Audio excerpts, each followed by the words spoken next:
2020년 5월 28일 목요일 하나님 앞에 예배를 드립니다. 하나님 감사합니다. 아침의 시작을 주님과 함께 시작하게 해주심을 감사드립니다. 기도로 또 말씀으로 하루를 시작하게 될 때 하나님께서 저희를 위한 뜻이 무엇인지를 매일 하루하루 되새기는 그런 새벽 아침이 되게 주시옵소서. 예수님 이름으로 기도드립니다. 아멘. 말씀은 고린도전서 11장 1절부터 4절까지입니다. 내가 그리스도를 본받는 자가 된 것 같이 너희는 나를 본받는 자가 되라. 너희가 모든 일에 나를 기억하고 또 내가 너희에게 전하여 준 대로 그 전통을 너희가 지킴으로 너희를 칭찬하노라. 그러나 나는 너희가 알기를 원하노니 각 남자의 머리는 그리스도요 여자의 머리는 남자요 그리스도의 머리는 하나님이시라. 아멘.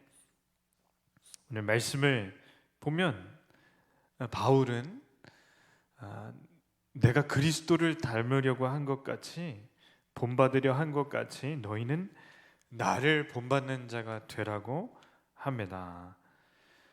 이는 바울이 자기의 삶이 완전하다는 뜻을 얘기하는 것이 아닙니다. 죄가 없다고 하는 것도 아닙니다. 나처럼 살면 완벽하다는 뜻도 아닙니다. 그럼에도 불구하고 바울이 강조하고자 하는 것은 이 땅에서 예수 그리스도를 지금 눈으로 볼 수 없고 예수님을 따르고 싶어도 예수님이 이미 승천하신 이후이기 때문에 본이 되는 사람이 필요하다는 거죠.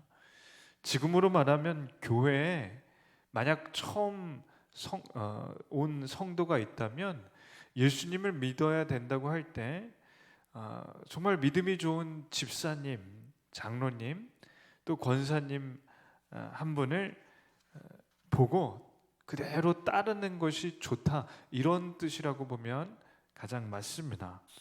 예를 들어 바울이 이 젖먹이 되는 아직 믿음이 별로 없는 이제 믿음이 갓 자라기 시작한 성도들을 볼 때 하나하나 다 설교하고 하나하나 다 가르치는 것은 사실 쉽지가 않습니다. 더군다나 선교를 다니는 와중이었기 때문에 바울이 이 모든 것을 가르치기에는 한계가 있습니다. 그럴 때 나를 보아라, 나를 보고 배워라, 이것은 교만하거나 자만한 것이 아니라 어떻게든 젖먹이에게 젖을 조금이라도 더 짜주려는 엄마의 마음과 같다고 보면 됩니다.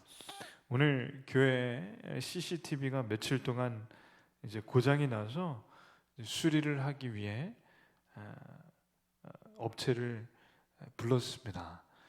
수리 기사님이 오셔서 사실 어제 오셨는데 1시간 동안 작업을 해도 잘 안 돼서 오늘 다시 오셔서 2시간 동안 작업을 하시다가 선이 끊어진 것을 발견하고 그걸 다 수리하셔서 연결시켜서 복구를 해주셨습니다. 3시간이나 이 CCTV 하나를 수리하기 위해 애쓰신 것을 보면서 옥상부터 옥상 위에 십자가탑 있는 데까지 올라가고 내려가시면서 그렇게 애를 쓰셔서 이 비용이 좀 꽤 나오겠다 싶어서 말씀을 드렸더니 돈을 받지 않겠다고 자기가 그냥 무료로 봉사해 드리겠다. 그래서 어떻게 무료로 하십니까? 했더니 아버지 집에 일하러 왔기 때문에 그냥 섬겨드리고 싶습니다. 알고 봤더니 광명의 한 교회 장로님이시더라고요. 그 모습을 보면서 굉장히 감동이 되었습니다. 자기의 생업이고 또 돈을 버셔야 되는데 시간을 이틀이나 또 3시간이나 투자하셔가면서 이 CCTV를 고쳐주시려고 자기의 재능을 그냥 무상으로 하는 것이 이게 사실은 참 어려운 일이죠. 그러나 하나님께 헌금하는 마음으로 해주시는 것을 볼 때 그분이야말로 제가 참 본받고 싶은 그런 분이 아닌가 오늘 생각했습니다. 정말 본받고 싶습니다.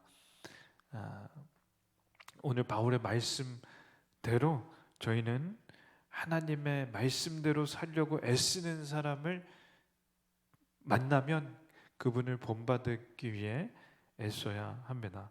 그리고 궁극적으로는 우리가 나 자신이 누군가에게 본이 되는 사람이 되는 것이 하나님의 뜻이라고 믿습니다.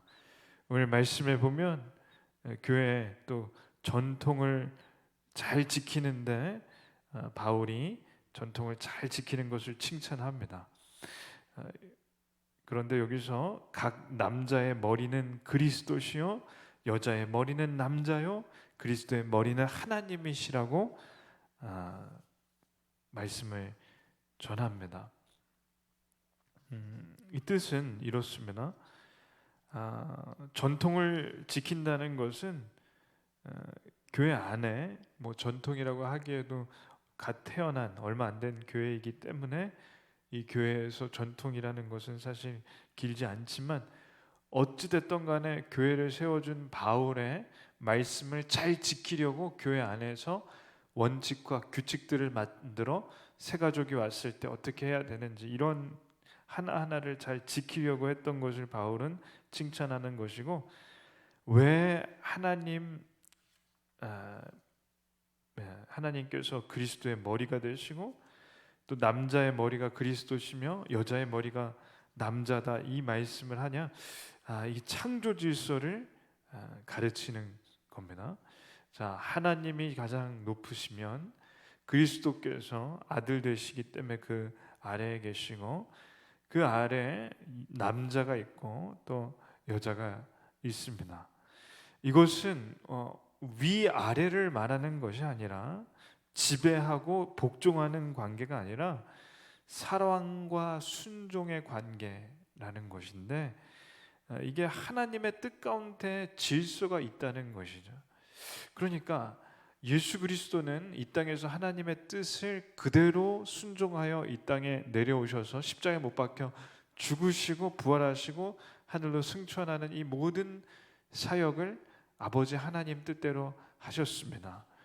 마찬가지로 남자는 갈비뼈를 하나님께서 떼어다가 여자를 만드셨기 때문에 여자는 남자에게서 나왔고 남자는 여자의 머리가 된다는 뜻입니다. 이것이 결코 남자가 여자보다 높다는 것도 아니고 또 하나님께서 예수님보다 훨씬 높다 이런 뜻이 아니라 각자에게 하나님께서는 질서를 만드셨다는 것을 의미합니다. 하나님께서는 그리스도를 완전하게 사랑하시고 그리스도는 하나님을 순종함으로 이 우주가 창조되었고 하나님께서 통치하는 방식이 그렇다는 것이죠. 그러므로 남자와 여자의 관계도 남자는 여자를 보호하고 지켜주고 남자는 여자를 어떻게든지 사랑하는 것이 하나님 보시기에 아름답다는 것이고, 여자는 남자를 위해주고 아껴주고 섬겨줄 때 하나님 보시기에 아름답다는 것입니다. 그러한 남자와 여자의 머리에 예수님이 계시다는 것을 저희가 알고 예수님이 우리의 주인 되심을 그대로 따르는 것이 아름답다, 하나님의 질서다라는 것입니다. 이러한 하나님의 뜻, 하나님의 질서대로 교회 안에서도 목사님이 있고 또 장로님이 계시고 또 각자의 집사님, 권사님, 이러한 직분들, 서리 집사님, 안수 집사님 이런 직분들을 들여서 거기에 맞는 역할을 하시도록 하는 것도 하나님의 뜻입니다. 오늘 말씀을 보면서 바울을 통해서 하나님의 뜻을 보게 됩니다. 저희는 본이 되는 사람이 되어야 하고 하나님의 질서에 순종하는 그런 성도가 되는 것이 하나님 기뻐하시는 뜻입니다. 기도하겠습니다. 하나님 감사합니다. 본이 되는 사람이 되게 주시옵소서. 바울이 자신을 본받으라고 할 수 있었던 것처럼 저희도 교만하지 않고 자만하지 않는 선에서 저희를 본받고 따를 수 있는 누군가가 있게 해 주시옵소서. 이 모든 거 예수님 이름으로 기도드립니다. 아멘.